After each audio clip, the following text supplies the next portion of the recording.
En las entrañas de Sevilla, año de 1692, donde el Guadalquivir lamía las murallas como una lengua de serpiente envenenada, la ciudad se ahogaba en un hedor perpetuo de muerte y devoción. Las calles empedradas, resbaladizas por la lluvia ácida que caía del cielo plomizo, resonaban con el eco de las campanas de la catedral, que tañían no solo las horas, sino los juicios finales de almas condenadas. La Inquisición española, con sus ojos invisibles tejidos en cada sombra, vigilaba como un cuervo eterno, listo para picotear los pecados de los mortales. Era una época en que la medicina era un arte cruel, sangrías que dejaban a los enfermos como cascarones vacíos, purgas que arrancaban las entrañas en chorros de bilis negra y rezos que prometían milagros, mientras los cuerpos se pudrían en camas infestadas de piojos y fiebre. La peste bubónica, esa plaga bíblica que había diezmado Europa un siglo antes, aún acechaba en los suburbios, susurrando promesas de agonía a través de las alcantarillas. En medio de este laberinto de piedra y superstición, emergía la figura del doctor Elías de Montemayor, un hombre de 45 años cuya presencia era tan inquietante como un sudario revuelto por el viento. Alto y enjuto, con la piel pálida surcada por venas azuladas que parecían mapas de ríos malditos, Elías había regresado de las Indias Occidentales hacía una década, trayendo no solo especias y oro, sino secretos que olían a tierra húmeda y hierbas prohibidas. Sus ojos, de un gris tormentoso, miraban el mundo con la frialdad de quien ha visto demasiados cadáveres desenterrados.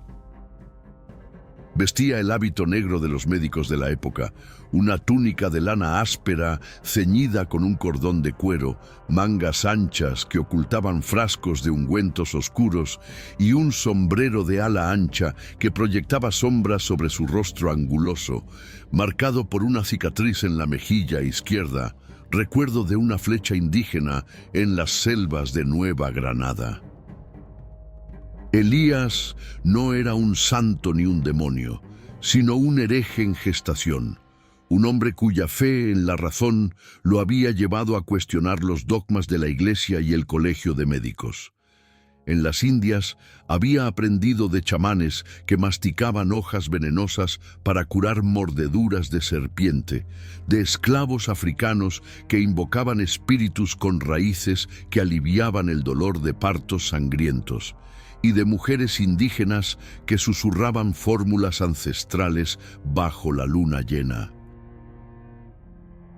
La cura no está en el cielo, les había dicho una vez a sus compañeros de viaje, mientras un compañero moría de fiebres tropicales, sino en la tierra que pisamos, en las venas de lo prohibido. Aquellas palabras, repetidas en confidencia, ya empezaban a filtrarse como humo negro por las tabernas de Sevilla. La ciudad bullía de rumores. En el mercado de la plaza de San Francisco, donde los vendedores pregonaban remedios falsos, polvos de cuerno de unicornio, que no eran más que cenizas de hueso, se hablaba del médico de las sombras. Cura sin sangrar, decían los pobres, los mendigos con llagas purulentas que Elías atendía en callejones oscuros, untando heridas con una pasta verdosa extraída de cortezas traídas de ultramar. Pero ojo, advertían los curas con crucifijos relucientes, ese Montemayor huele a brujería. Ha visto demasiado el sol pagano. Una noche de otoño, mientras la niebla se enredaba en las torres de la Giralda como dedos espectrales, un niño de ojos hundidos y piel cenicienta apareció en la puerta de la modesta casa de Elías, en el barrio de Triana. El pequeño hijo de un herrero tosía sangre negra, su cuerpo convulsionado por una fiebre que los barberos reales habían declarado castigo divino. Los padres, con rostros demacrados por el terror, suplicaban: «Doctor, la iglesia dice que es el demonio, pero usted sabe». Elías lo hizo pasar, cerrando la puerta contra el viento ululante. En su consulta, iluminada por una única vela de sebo que proyectaba sombras danzantes en las paredes de adobe, examinó al niño. No sangró ni purgó. En cambio, preparó un decocto humeante de hojas secas, quinina de las Indias, mezclada con salvia y algo más oscuro, un extracto de raíz que los inquisidores llamarían elixires del diablo. Mientras el niño bebía, Elías murmuraba fórmulas en lenguas olvidadas, sus manos temblando no de miedo, sino de una rabia contenida. Horas después, la fiebre cedió. El color volvió a las mejillas del pequeño. Pero al amanecer, cuando los padres lo recogieron con lágrimas de gratitud, un vecino los vio salir. El rumor se extendió como la plaga misma. El hereje cura lo que Dios maldice. Esa misma semana, en las catacumbas del Palacio Arzobispal, un informante, un barbero resentido por perder pacientes, susurró al oído de un dominico encapuchado: «Montemayor escribe en secreto. Un tomo, padre, un libro de curas impías». El fraile, con ojos como pozos sin fondo, asintió. La Inquisición no perdonaba a quienes desafiaban el orden divino. Elías, ajeno aún al cerco que se cerraba, se sentó esa noche ante su escritorio de roble astillado. Tomó pluma y tintero, y las primeras palabras del tomo secreto brotaron como sangre de una herida fresca. En las venas de la tierra yace la salvación que el hombre rechaza. Pero fuera, en la oscuridad, un cuervo graznó, y el viento trajo el eco distante de cadenas arrastrándose por el empedrado. La caza había comenzado. La noche en Triana se cerraba como una mortaja sobre la casa de Elías de Montemayor, donde el aire dentro de las paredes de adobe parecía palpitar con vida propia, impregnado del olor acre de hierbas secas y tinta fresca. El doctor, con las manos aún manchadas de los jugos oscuros de sus decoctos, se inclinó sobre su escritorio astillado, la vela de sebo chisporroteando como un ojo maligno que lo observaba. El tomo secreto, apenas un fajo de pergaminos amarillentos cosidos con hilo de cáñamo, yacía abierto ante él, sus páginas garabateadas con diagramas que ningún ojo piadoso debería ver. Venas humanas expuestas como raíces retorcidas, órganos disecados en bocetos que desafiaban la creación divina y fórmulas que mezclaban el latín de los sabios con las lenguas guturales de los salvajes de las Indias. «La sangre no es castigo, sino río de vida», escribió con pluma temblorosa, pero sus palabras se empañaron cuando una ráfaga de viento helado irrumpió por la ventana entreabierta, apagando la llama y sumiendo la habitación en una oscuridad que olía a tumbas abiertas. Elías no era un hombre de fe ciega. Su herejía nacía de las grietas de su alma, forjadas en las selvas húmedas de Nueva Granada, donde había llegado 20 años atrás como cirujano de la corona, enviado a civilizar las tierras paganas. Allí, bajo un sol que quemaba como el aliento del infierno, había presenciado horrores que los libros de Salamanca no mencionaban. Indígenas agonizando por fiebres que devoraban sus entrañas desde dentro, sus cuerpos hinchados como frutos podridos, mientras los frailes franciscanos les vertían agua bendita en la boca, gritando exorcismos que solo aceleraban el fin. «Dios salva el alma, pero el cuerpo clama por la tierra», le había dicho una vez un chamán taíno, un anciano de piel arrugada como corteza de árbol, con ojos blancos de ceguera que parecían ver más allá de la muerte. Aquel hombre, atado a una estaca por orden de los inquisidores coloniales, le había revelado en susurros el secreto de la corteza de la quina, un polvo amargo que domaba las fiebres como un demonio domado, extraído de árboles sagrados que los españoles talaban por herejía natural. Pero el aprendizaje de Elias no se limitaba a las Indias. En Sevilla, la ciudad de contrastes crueles buscaba sombras más cercanas, más peligrosas. Bajo la luna gibosa que teñía el Guadalquivir de plata envenenada, se reunía en callejones olvidados con los marginados que la Iglesia condenaba al olvido. Esclavos africanos traídos en las bodegas de los galeones, sus cuerpos marcados por cadenas que dejaban surcos supurantes en la carne. Mujeres gitanas, acusadas de brujería por leer las estrellas en vez de los salmos, y curanderos judíos conversos que ocultaban el Talmud bajo Biblias falsificadas. Una de ellas, la viuda Isabel, una mora renegada de ojos negros como pozos de petróleo, lo esperaba esa noche en una choza al borde del río, donde el agua lamía las piedras como lenguas ansiosas por almas.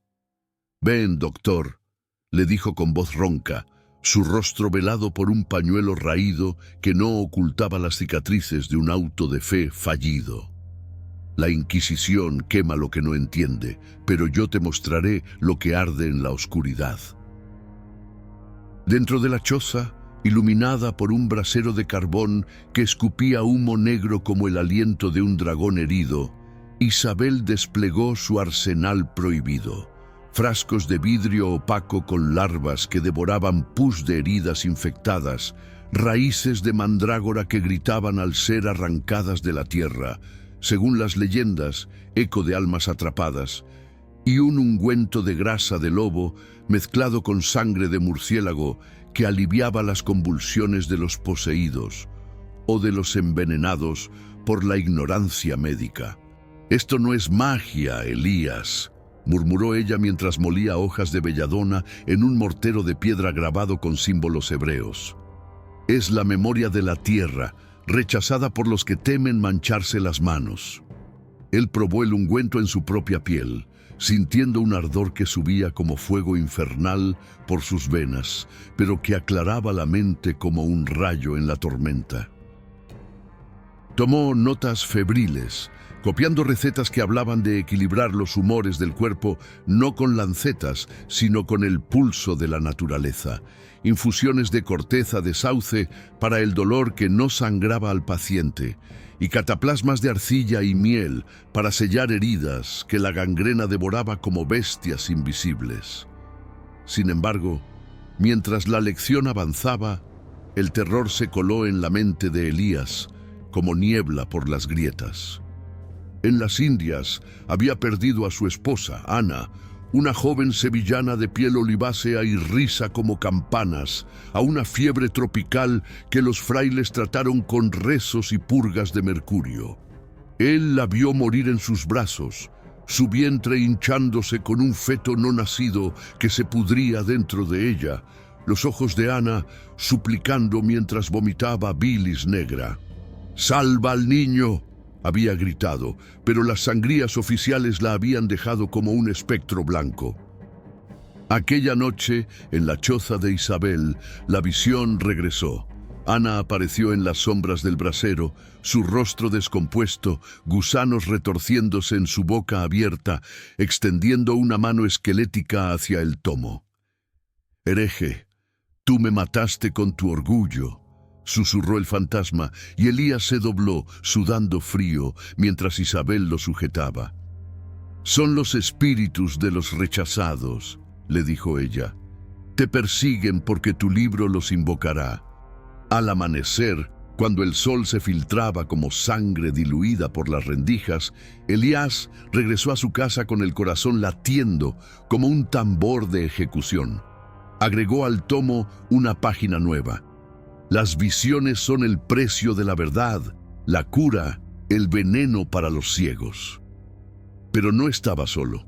En la plaza cercana, un fraile dominico de hábito negro, con el rostro oculto bajo la capucha, lo observaba desde un púlpito improvisado, predicando contra los médicos del diablo.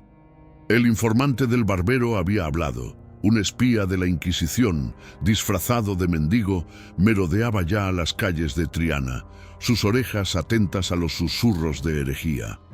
Elías sintió el peso de ojos invisibles como cadenas invisibles cerrándose. El tomo crecía, pero con él, el abismo. El invierno de 1692 se abatió sobre Sevilla como un sudario helado, transformando el Guadalquivir en un río de hielo negro que parecía arrastrar almas perdidas hacia el olvido. La ciudad, ya agrietada por los rumores de herejía, temblaba ante los primeros signos de una plaga mayor. No la bubónica de antaño, sino una fiebre hemorrágica que brotaba de las alcantarillas como pus de una herida infectada, atacando primero a los pobres en los suburbios de Triana.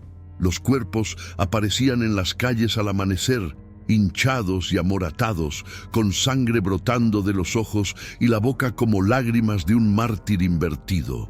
Las campanas tañían sin cesar, un lamento metálico que se mezclaba con los gritos de las madres que mecían cadáveres infantiles, mientras los barberos de la corona, con sus lancetas oxidadas, practicaban sangrías masivas en plazas públicas, dejando charcos rojos que atraían ratas famélicas.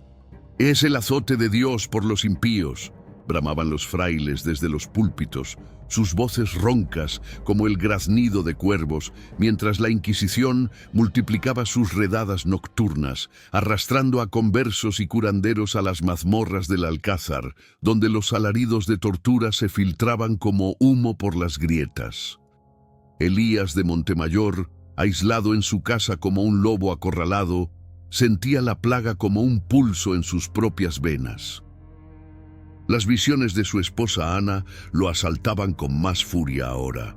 La veía en las sombras de su consulta, su vientre putrefacto goteando y cor verdoso, susurrando: «Tu libro no me salvó, salvará a otros».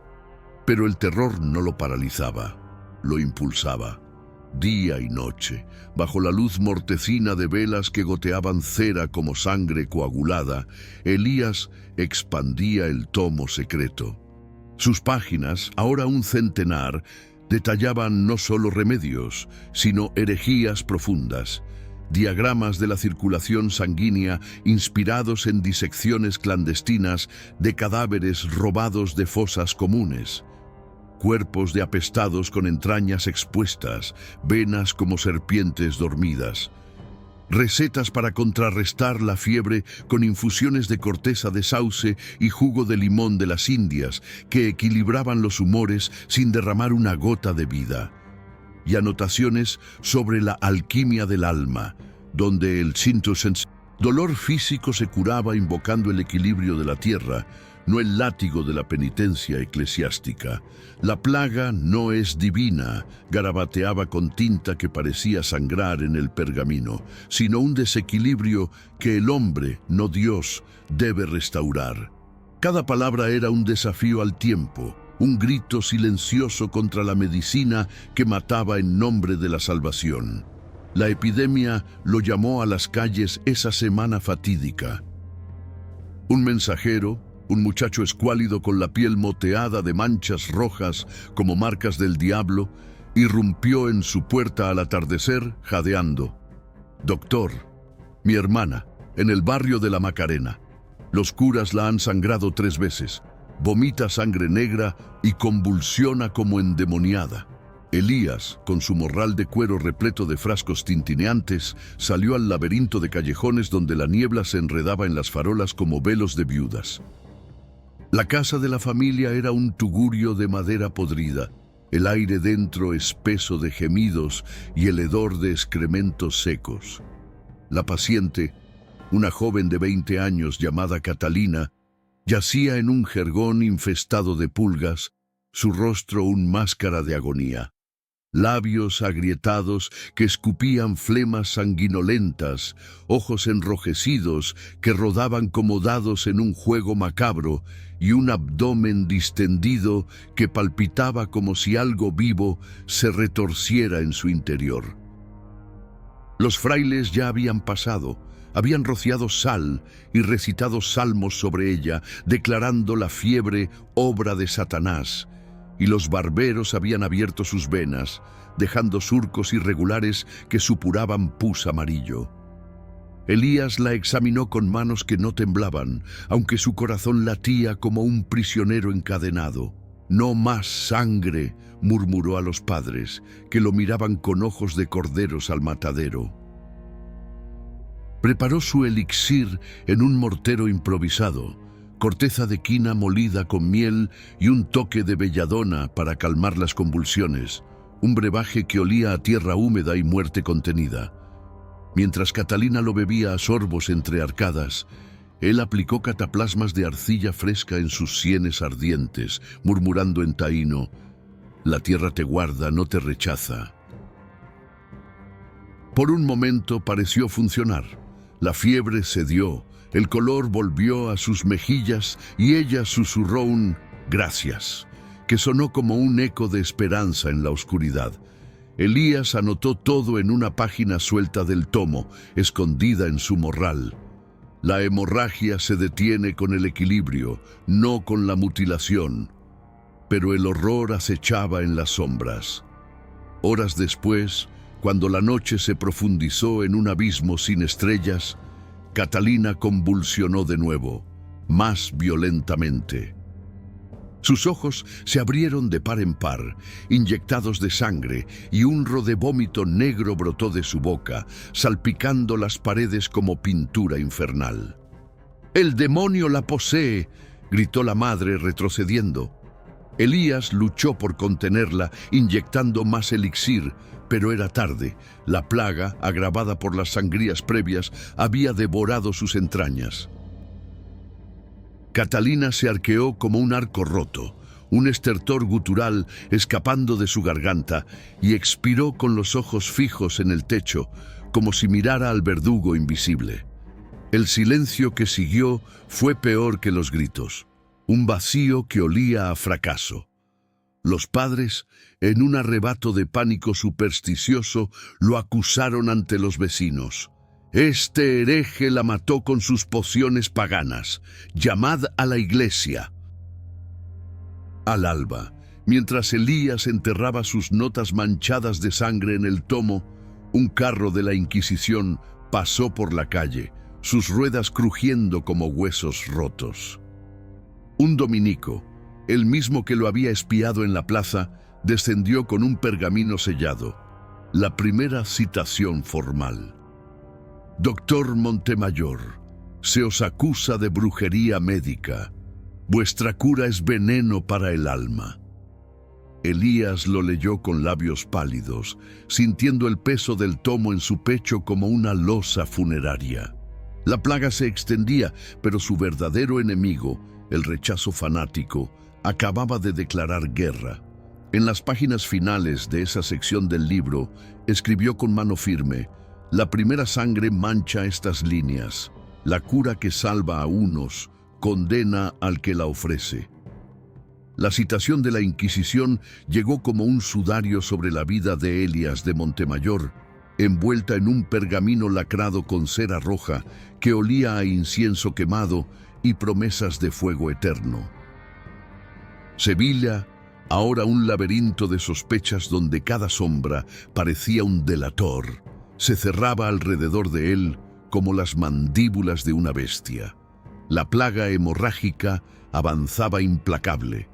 En las plazas, pilas de cuerpos envueltos en sudarios manchados de sangre negra esperaban el carro de los sepultureros, mientras los frailes, con máscaras de pico de cuervo empapadas en vinagre, arrastraban a los agonizantes a las iglesias para un exorcismo final.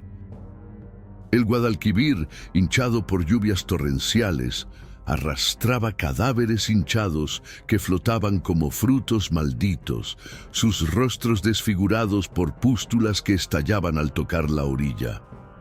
«Herejía trae la plaga», predicaban los dominicos desde balcones ornamentados, sus voces amplificadas por el eco de las campanas que tañían como un requiem por la ciudad entera. En Triana, los vecinos evitaban la casa de Elías, susurrando que su puerta atraía a los espíritus de los muertos por pociones impías. Esa noche de diciembre, bajo un cielo plomizo que escupía granizo como dientes de hielo, dos guardias de la Inquisición, figuras encapuchadas con capas negras que crujían como alas de murciélago, lo arrancaron de su lecho.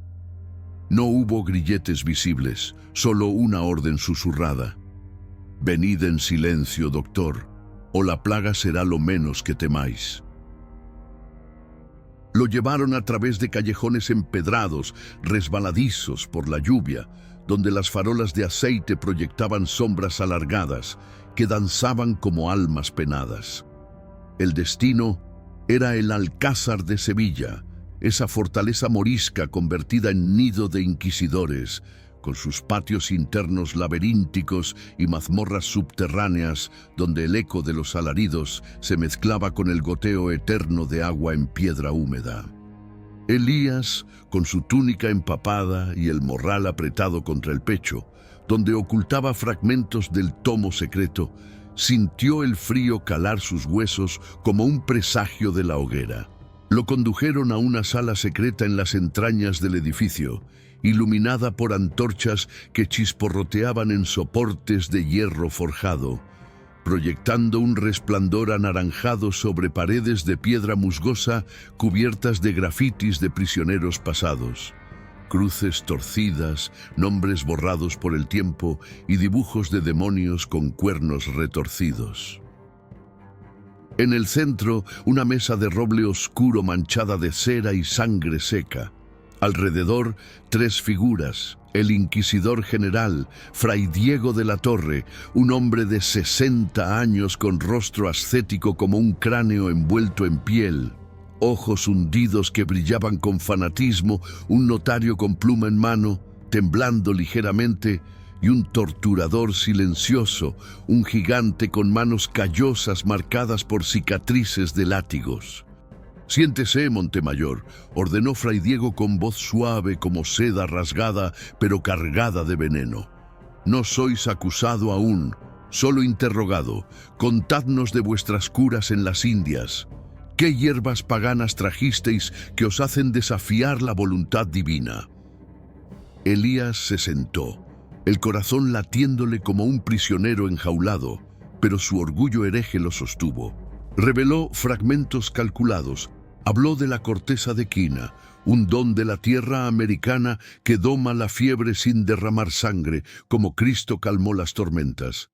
Describió cataplasmas de arcilla y miel para heridas que la gangrena devoraba, sellando la podredumbre antes de que el diablo la reclame.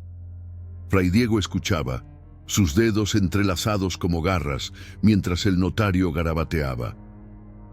«Interesante», murmuró el fraile, «pero ¿y si estas curas son pactos con el maligno?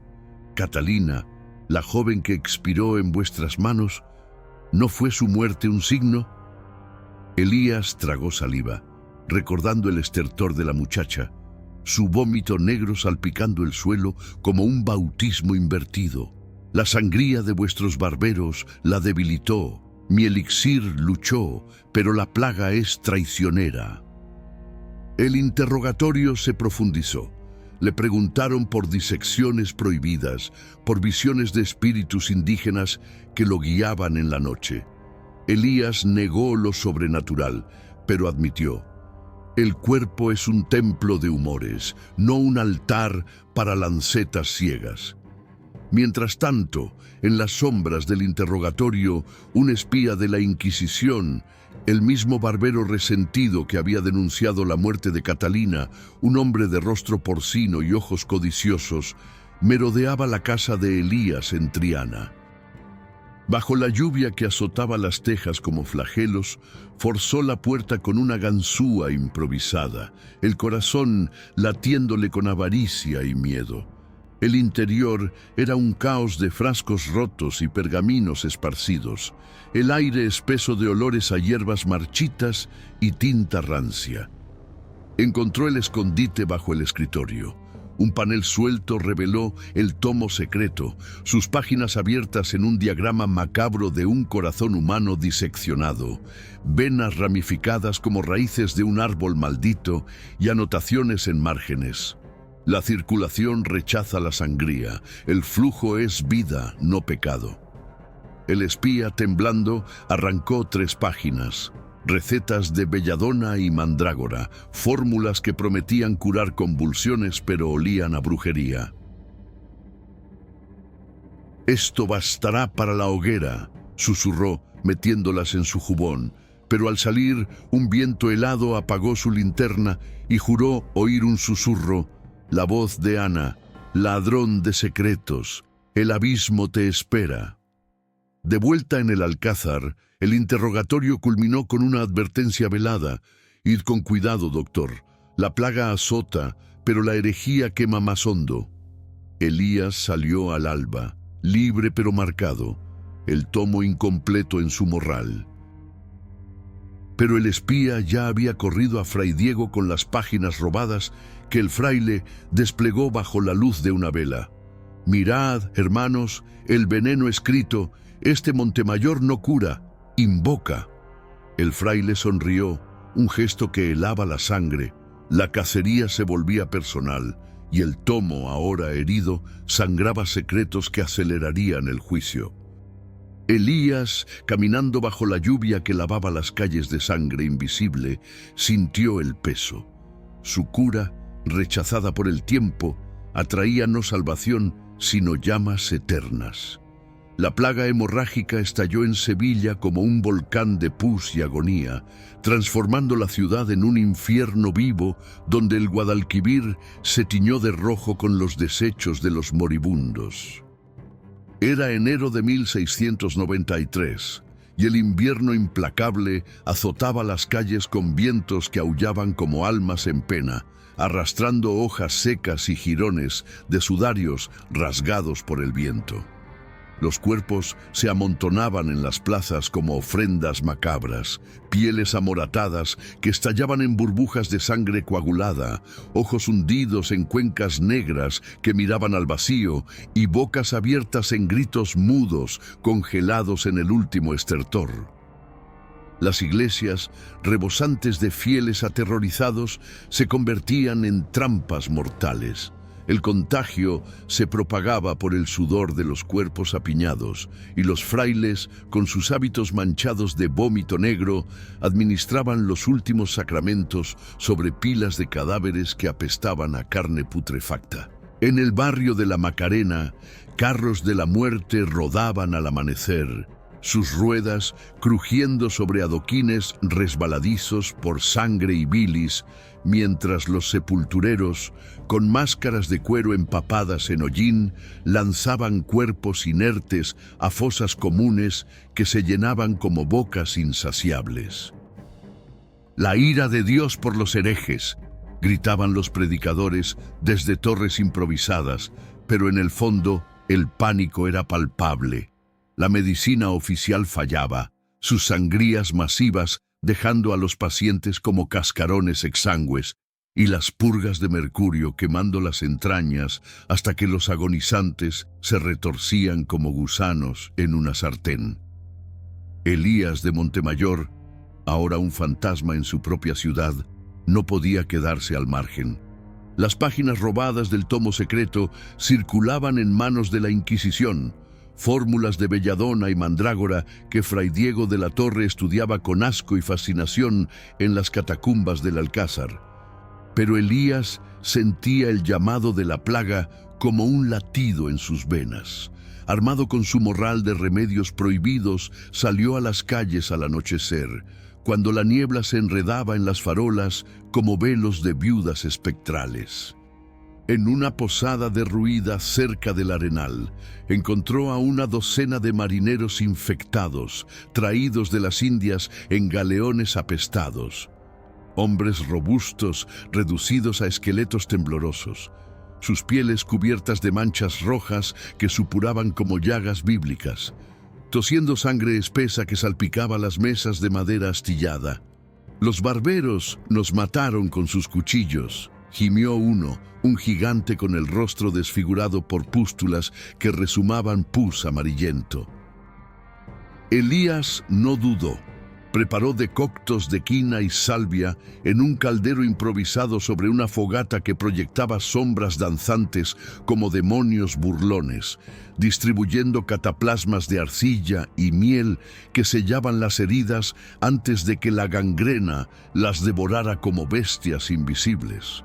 Palabra de sus curas se extendió como el contagio mismo, pero en sentido inverso. Los salvados, con ojos claros y voces firmes, susurraban su nombre en callejones oscuros. En una noche de tormenta, Elías atendió a una familia entera en un sótano inundado. El padre, convulsionando con fiebre que le hacía morder su propia lengua hasta sangrar.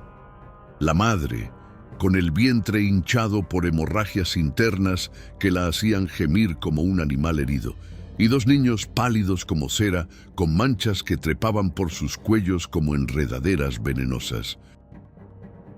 Aplicó sus métodos del tomo, infusiones equilibradas que calmaban el fuego interno sin mutilar, y al alba la familia respiraba, aunque marcados por el terror.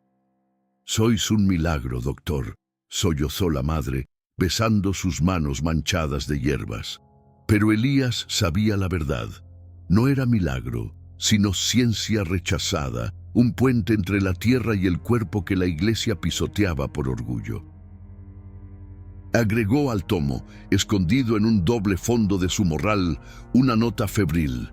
En la plaga, la cura florece, en el rechazo, se marchita como carne muerta. Sin embargo, el éxito de Elías era una sentencia. Fray Diego, con las páginas robadas como prueba irrefutable, ordenó una redada esa misma semana. Al caer la noche, mientras Elías terminaba de ungir a un mendigo en la plaza de San Francisco, un hombre cuya pierna gangrenosa olía a muerte inminente, salvada por un emplasto que detuvo la podredumbre, las sombras cobraron vida. Una docena de guardias inquisitoriales, encapuchados y armados con mazas de hierro que brillaban bajo la luna gibosa, irrumpieron como lobos en manada. «Hereje, vuestras pociones son pacto con el diablo», rugió el capitán, un hombre de rostro cicatrizado que blandía un crucifijo como un arma. La multitud, una mezcla de aterrorizados y fanáticos, se apartó, pero algunos salvados por Elías murmuraron en defensa. Los guardias no escucharon. Lo derribaron al suelo empedrado, sus botas hundiéndose en charcos de lluvia y sangre, y registraron su morral. Encontraron frascos de elixir y un fragmento del tomo, un diagrama de venas humanas que parecía un mapa al infierno. «¡Esto quema almas!», gritó uno, rasgando el pergamino con una daga. La redada fue brutal. Arrastraron a Elías por las calles, sus brazos torcidos detrás de la espalda, mientras la tormenta azotaba sus ropas empapadas. Pasaron por pilas de cadáveres apestados, donde ratas roían los bordes de sudarios raídos y el eco de los alaridos de otros arrestados se mezclaba con el trueno. En el alcázar lo arrojaron a una celda húmeda, donde el goteo de agua en las paredes sonaba como lágrimas eternas, y las ratas correteaban sobre paja infestada de larvas. Fray Diego lo visitó esa noche, sosteniendo las páginas robadas. «Vuestra cura salva cuerpos, pero condena eternamente. La plaga es prueba. Renunciad al tomo, o el fuego os devorará como a vuestros pacientes». Elías, con labios partidos y ojos desafiantes, escupió: «La plaga devora por vuestra ignorancia, mi libro la detendría». El fraile se retiró, pero el daño estaba hecho. La redada había silenciado temporalmente sus curas, y la ciudad, en su agonía, empezaba a culpar al hereje por el caos. En la oscuridad de la celda, Elías palpó un pergamino oculto en su bota, fragmentos del tomo que habían escapado. La cura, rechazada, latía como un corazón enterrado vivo. La celda en las profundidades del alcázar era un vientre de piedra viva. donde el aire se espesaba con el hedor de orines rancios y carne en descomposición, un laberinto subterráneo donde los ecos de gemidos pasados se filtraban por las grietas como gusanos invisibles. Elías de Montemayor, encadenado a una argolla oxidada que mordía sus muñecas como dientes de hierro, yacía en el suelo húmedo cubierto de paja podrida, donde las ratas correteaban con ojos rojos que brillaban en la penumbra como brasas del infierno. Hacía una semana de su arresto, y el tiempo se había convertido en un tormento borroso. Las antorchas de los guardianes parpadeaban a intervalos irregulares, proyectando sombras que se retorcían como almas condenadas, mientras el goteo constante de agua en las paredes sonaba como el llanto de niños ahogados. Afuera, la plaga hemorrágica rugía con furia renovada. Sevilla se desangraba en sus calles, con fosas comunes que se llenaban hasta rebosar, cuerpos apilados como leña para una hoguera divina, sus pieles burbujeantes de pústulas que estallaban al ser tocadas, liberando un miasma que envenenaba el aire. Los frailes, exhaustos y febriles ellos mismos, predicaban desde púlpitos improvisados en medio del caos, pero sus rezos no detenían la muerte. Familias enteras expiraban en sus lechos, vomitando sangre negra que corría por las alcantarillas como ríos de tinta infernal. Y los carros de los sepultureros rodaban día y noche, sus ruedas chapoteando en charcos de bilis y pus. Dentro de la celda, la tortura de Elías no era de carne, aún no, sino del alma. Un asedio psicológico orquestado por Fray Diego de la Torre con la precisión de un verdugo. Cada atardecer, el fraile descendía las escaleras espirales con su hábito negro susurrando contra la piedra, sosteniendo un crucifijo de plata que relucía como una promesa de salvación falsa. «Contemplad vuestras obras, hereje», decía con voz meliflua, desplegando ante él las páginas robadas del tomo secreto, ahora manchadas de tinta corrida por la humedad. Leía en voz alta fragmentos, recetas de quina y belladona que salvaban fiebres, diagramas de venas que desafiaban la sangría divina, y luego las rasgaba lentamente, el sonido como carne desgarrada. Esta corteza pagana que recomendáis no es el fruto del árbol del conocimiento, el mismo que condenó a Eva. Elías, con los labios agrietados y la barba crecida como musgo fúnebre, negaba con la cabeza, pero las visiones lo traicionaban. En la oscuridad, su esposa Ana regresaba, más vívida que nunca, su figura espectral emergiendo de las sombras con el vientre hinchado y putrefacto, gusanos blancos retorciéndose en las heridas de las sangrías fallidas. «Tu libro me prometió vida», susurraba el fantasma, extendiendo manos esqueléticas que goteaban ícor verdoso, «pero el rechazo te ciega como a ellos». Otras apariciones la seguían.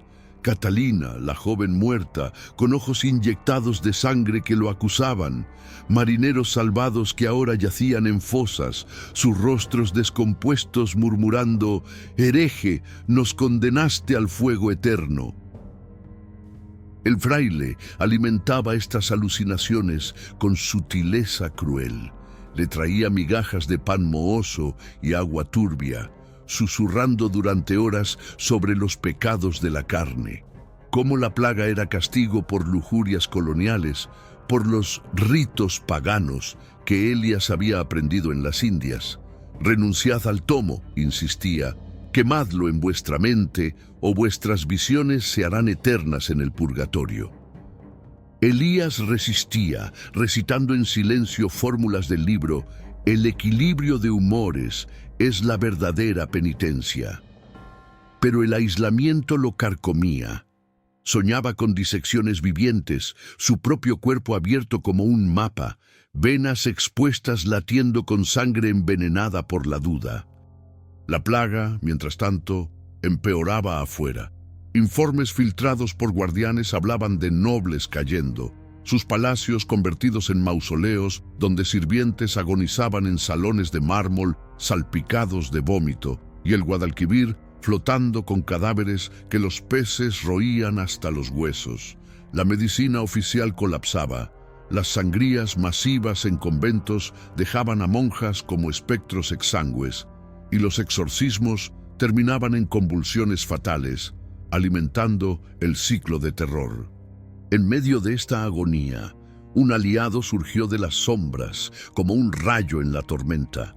Era Tomás, un antiguo aprendiz de Elías, un joven de 25 años con rostro marcado por viruelas pasadas, un superviviente de fiebres que el doctor había curado en secreto años atrás.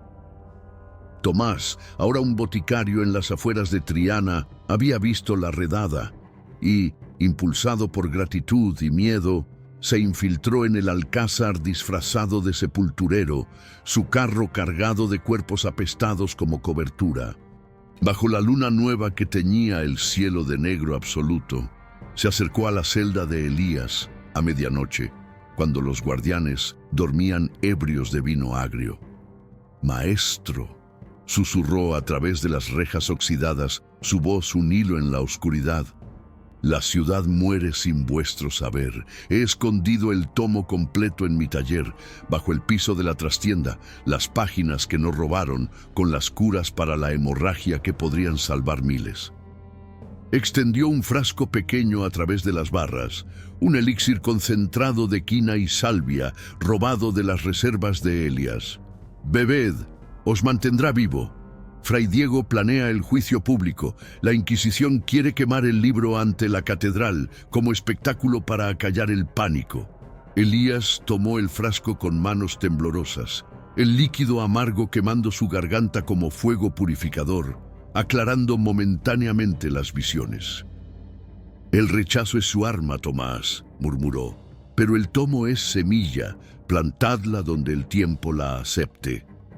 El aprendiz asintió, ojos brillantes de determinación, pero al retirarse, un guardia despertó, y Tomás huyó entre los carros de muerte, el eco de sus pasos ahogado por los gemidos de la plaga. En la celda, revitalizado pero atormentado, Elías palpó el fragmento oculto en su bota, una página final del tomo. En la tortura del alma, la cura se forja, el rechazo la entierra, pero no la mata. Afuera, la ciudad gritaba y el aliado secreto acababa de encender una chispa de esperanza en el abismo. Pero Fray Diego, enterado por un soplo, sonrió en sus aposentos. El juicio se acercaba, y con él el fuego que devoraría no solo al hereje, sino su legado prohibido.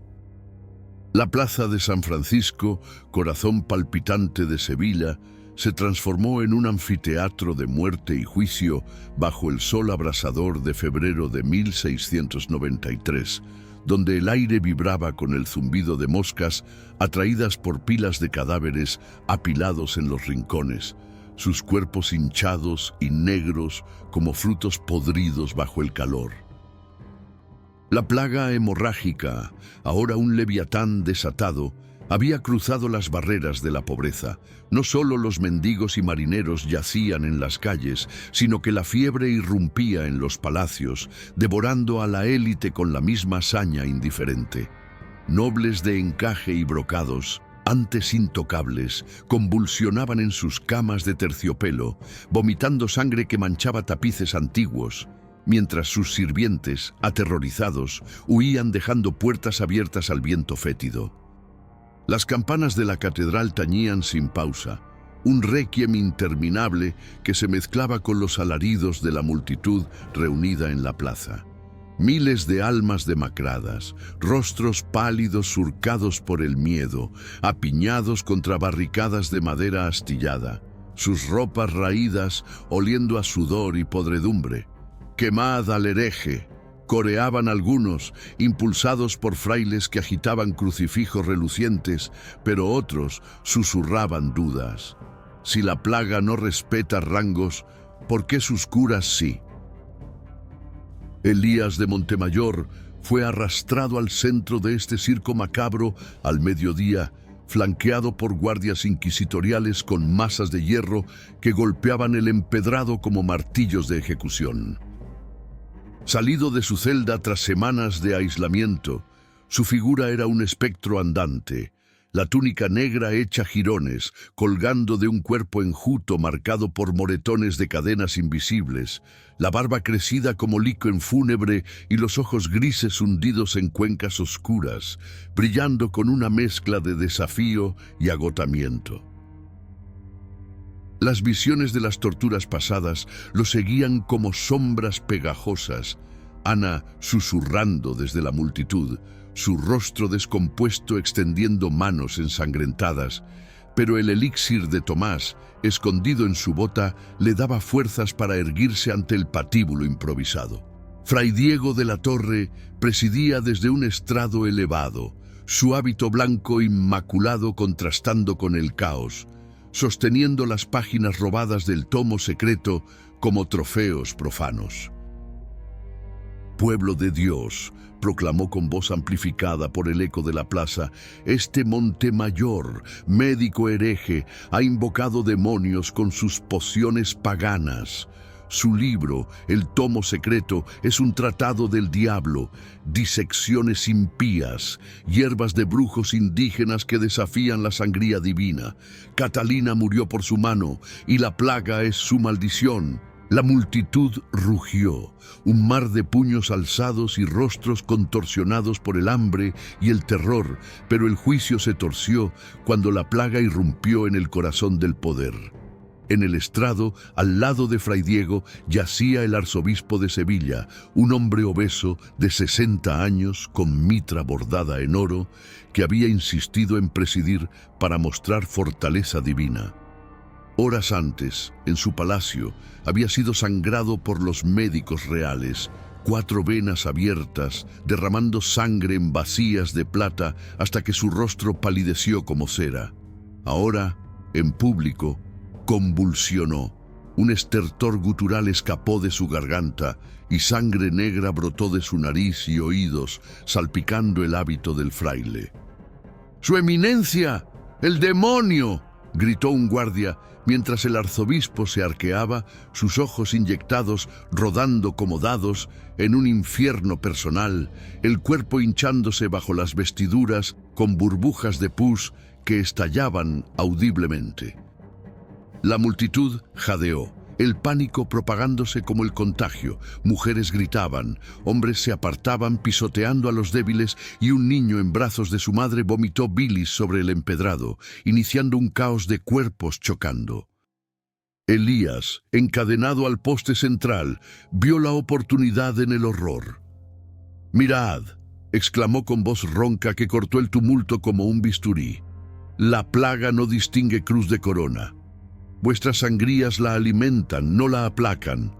Mi tomo ofrece equilibrio, quina de las Indias para la fiebre, cataplasmas que sellan la hemorragia sin mutilar. Dejadme demostrarlo, o Sevilla será una fosa común».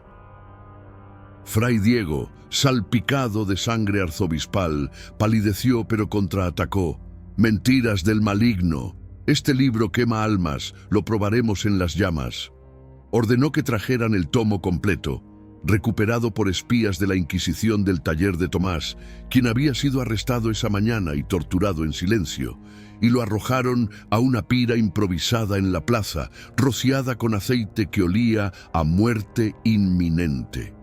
Pero antes de encenderla, Elías suplicó a la multitud: «Tomás, mi aprendiz, guarda fragmentos, la cura no muere con el fuego». Un murmullo se alzó. Algunos, salvados por sus métodos, ocultos en la turba, gritaron: «¡Escuchad al hereje!». Pero los fanáticos ahogaron sus voces con insultos. El arzobispo expiró en el estrado con un gorgoteo final, su cuerpo desplomándose como un ídolo derribado, sangre manando de su boca en un charco que se extendía hacia los pies de Fray Diego. El fraile, horrorizado, decretó el veredicto apresurado: «Culpa probada. Montemayor arderá al atardecer y su tomo con él».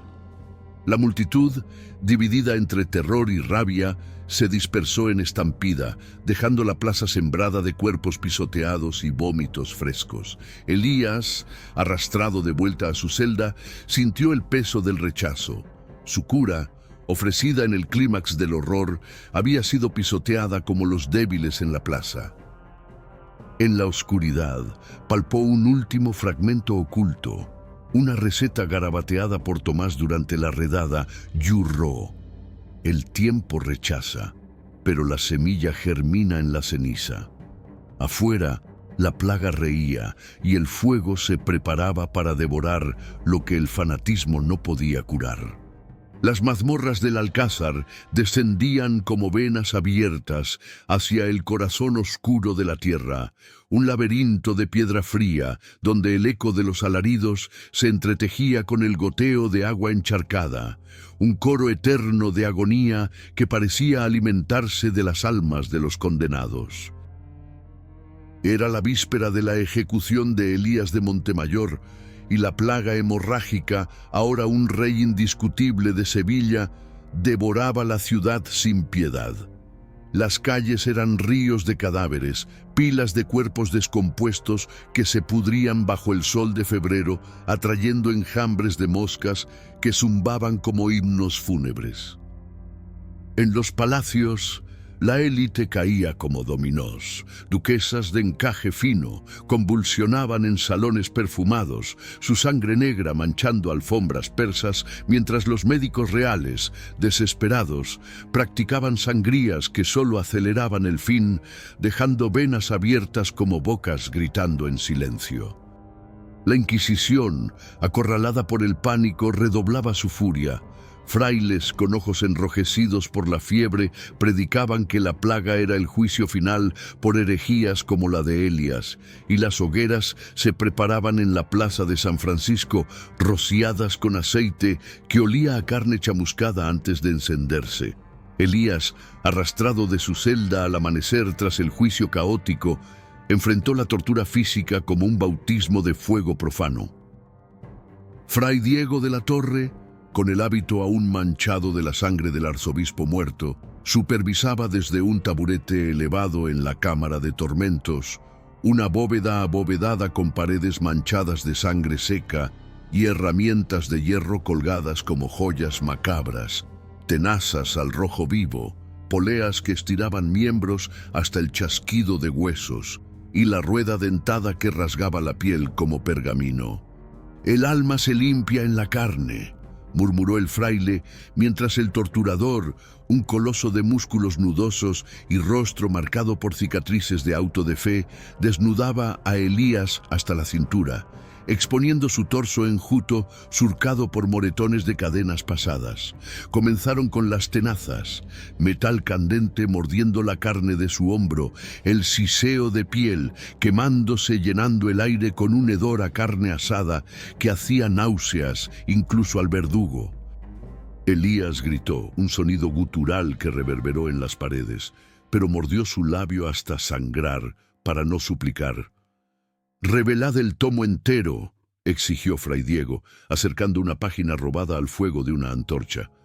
«Vuestras curas son veneno, nombrad las fórmulas ocultas, o el hierro os arrancará la lengua».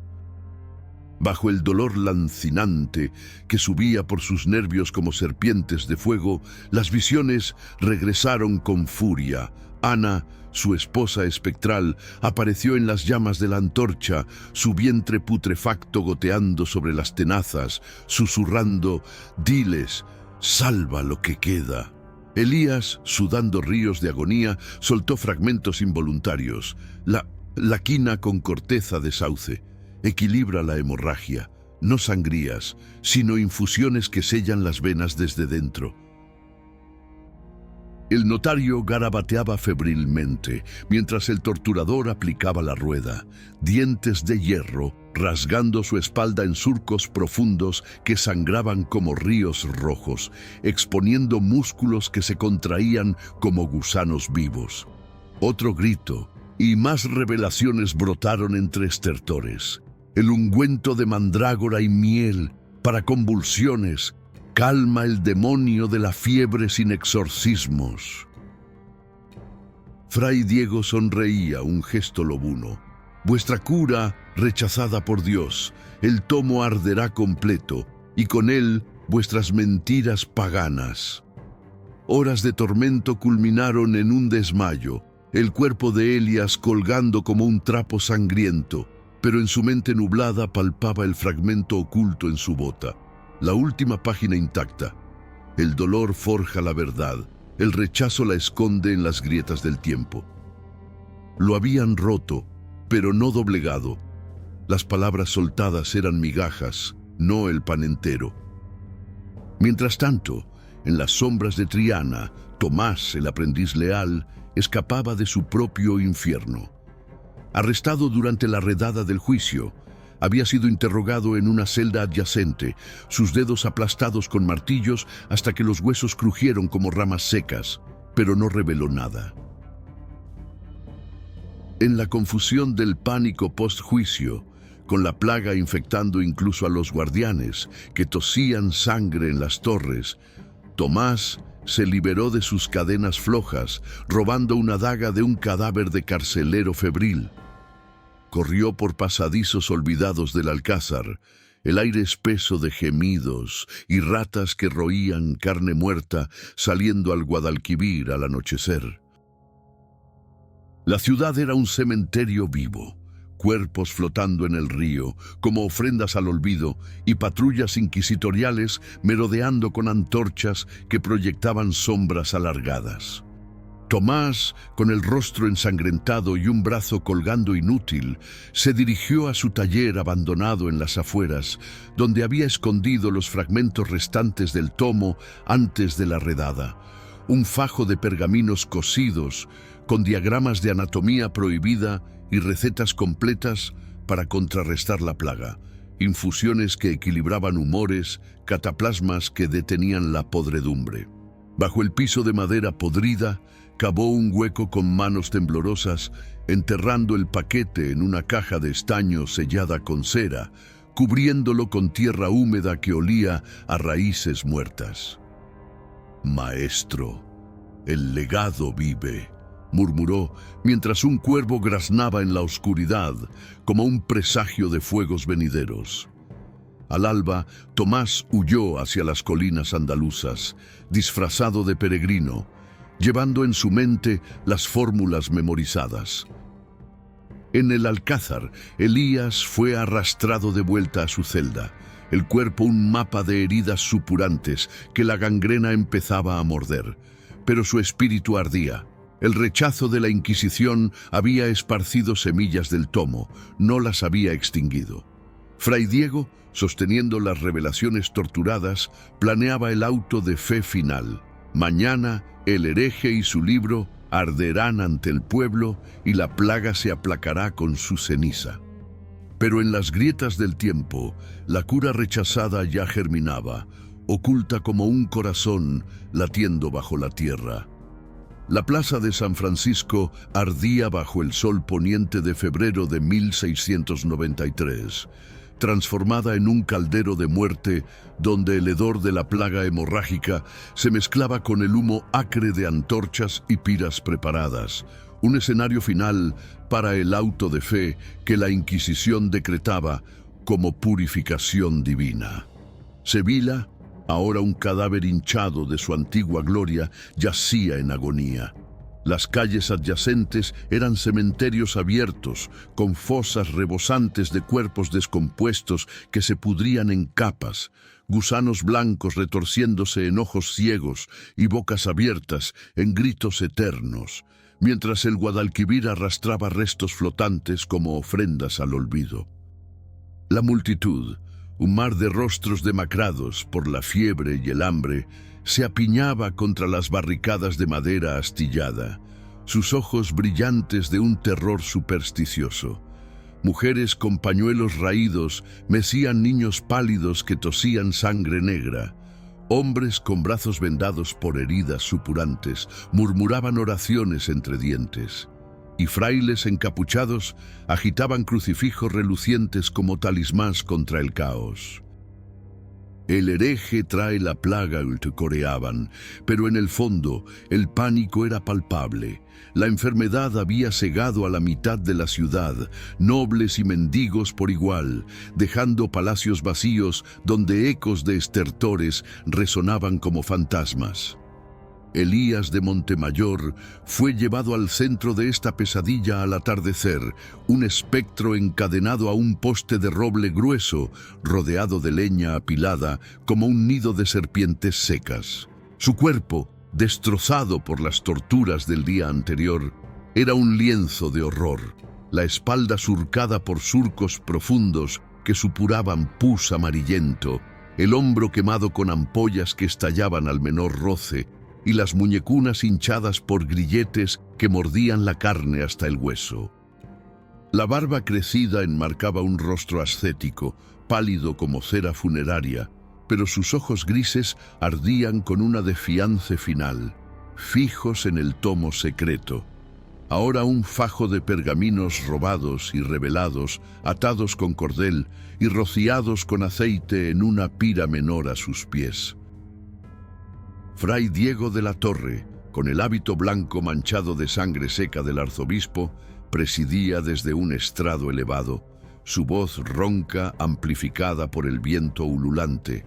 Pueblo fiel, este Montemayor, médico hereje, ha desafiado a Dios con su libro impío, fórmulas paganas que curan el cuerpo pero condenan el alma, la quina de las Indias, la mandrágora de brujos. Todo pacto con el diablo. Hoy el fuego purgará su veneno y la plaga se aplacará con su ceniza. La multitud rugió, un clamor de puños alzados y cruces blandidas, pero el fraile ignoró los murmullos de duda. Algunos, salvados por las curas de Elías, ocultos en la turba, susurraban: «Su libro podría salvarnos». El verdugo, un gigante con máscara de cuero negro que ocultaba un rostro marcado por viruelas, prendió la pira con una antorcha chisporroteante, el aceite inflamándose en un rugido naranja que lamió la leña como lenguas hambrientas. Primero ardió el tomo. Las páginas se curvaron en el calor, tinta burbujeando como sangre hirviendo. Diagramas de venas humanas retorciéndose en llamas como serpientes agonizantes, y fórmulas de equilibrio disolviéndose en humo negro que se elevó hacia el cielo plomizo. Elías sintió el calor ascender, abrazando sus pies descalzos, pero no gritó: «No aún. La cura no muere en el fuego», murmuró entre dientes, recordando el fragmento enterrado por Tomás. Las semillas esparcidas en mentes como la del aprendiz fugitivo. La multitud jadeó cuando la pira creció, envolviendo sus piernas en un infierno que chamuscaba la piel hasta exponer músculo rosado, el olor a carne quemada atrayendo arcadas incluso entre los fanáticos. Pero el clímax macabro irrumpió cuando la plaga, como un vengador invisible, atacó a los verdugos. El fraile Fray Diego convulsionó en el estrado, sangre brotando de su nariz en chorros negros que salpicaron su mitra, sus ojos rodando en pánico mientras caía de rodillas gritando: «El hereje nos maldice».